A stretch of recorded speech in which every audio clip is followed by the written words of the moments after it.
সত্যি করে কও দেখি, দেশি মুরগির ঝোলের স্বাদ কি মুরগিতে না আলুতে?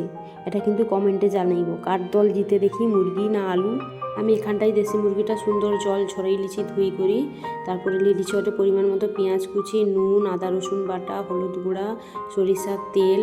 আমি কিন্তু মশলার সমেত মাখিয়ে করি মুরগিটা রান্না করবা, এক্সট্রা কোনো মশলা ভাজবা নি। আর লিছি ওটা কাঁচা লঙ্কা, আলু, বাঙালি আলু ছাড়া অসম্পূর্ণ মাংস। মুরগিটা কিন্তু চামচ দিয়ে মাখনা হবে নি, হাতের ভালোবাসা দিয়ে মাখাইতে হবে, নাই তো মুরগি রাগ করে বসি রইবে। আর একটা জরুরি প্রশ্ন, তোমাদের দেশি মুরগির মাংসটা এরকম মাখাই করে কতক্ষণ রাখো? 30 মিনিট না 15 মিনিট না 20 মিনিট? অবশ্যই কিন্তু কমেন্টে জানাইব, আমি কিন্তু সবার কমেন্ট পড়ি।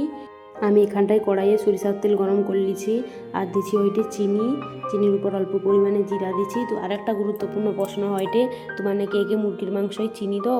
আমি কিন্তু দেই, অবশ্যই কমেন্টে জানাইব মুরগির মাংসয় কি চিনি দাও তোমার না নাকি দাওনি। আর দিচ্ছি হয়তো পরিমাণ মতো লঙ্কা গুঁড়া, 2টা টমেটো কাটি করে দিচ্ছি, দিয়ে সুন্দর করে ঢাকা দিয়ে মাংসটা কষাই লিবা। দেশি মুরগি রান্নার কিন্তু একটা নিয়ম আছে, তাকে সময় দিতে হবে, তাড়াহুড়া করলে হবে না, নাই তো কিন্তু সে কইবে আমি স্বাদ দিবানি। মাঝারি আঁচ করে ঢাকা দিয়ে সুন্দর করে কষাইতে হবে মাংসটা। আমি এখানটায় গ্যাসের আঁচ কমিয়ে দিছি, দিয়ে খুন্তির সাহায্যে মাঝে মধ্যে লাড়ি দিইটি মাংসটা কড়াই তুলি দেওয়ার সাথে সাথে কি তোমার ঘরে এমন কেউ আছে যে আইসি করে জিজ্ঞেস করবে মাংস হয়েছে নাকি খাইতে দাও? আমার ঘরে কিন্তু একজন আছে যে আইসি বারবার জিজ্ঞেস করবে মাংস হয়েছে নাকি খাইতে দি দাও আমাকে উবারে। তোমার ঘরে যদি এরকম কেউ রয় তাই না আমাকে কমেন্টে লিখি করে জানাইব অবশ্যই।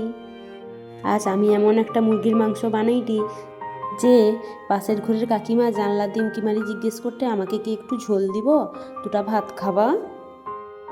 মাংসের দেখো জলটা প্রায় শুকেই আসছে, ওবারে সুন্দর করে জলটা মারি লিবা, শুকনা করে লিবা ঝোলটা। মাংসটা কষানো হয়ে গেছে, আমি এবারে জল দিয়ে দিছি। দেখো জল দিয়ে দিছি ওইটি গরম মশলা গুঁড়া উপন্ন, গরম মশলা দিই সুন্দর করে মিশাই লইটি। দেখো আমার দেশি মুরগির ঝোল কমপ্লিট। কে কে ভালো পাও অবশ্যই কমেন্টে জানাইব। আর দেশি মুরগির ঝোল হইনে কে ক প্লেট ভাত খাও এটা কিন্তু অবশ্যই কমেন্টে লিখবো, 1 প্লেট 2 প্লেট নাকি 3 প্লেট সংখ্যায় লিখবো। কিন্তু ভিডিওটা যদি ভালো লাগে লাইক কমেন্ট শেয়ার করব।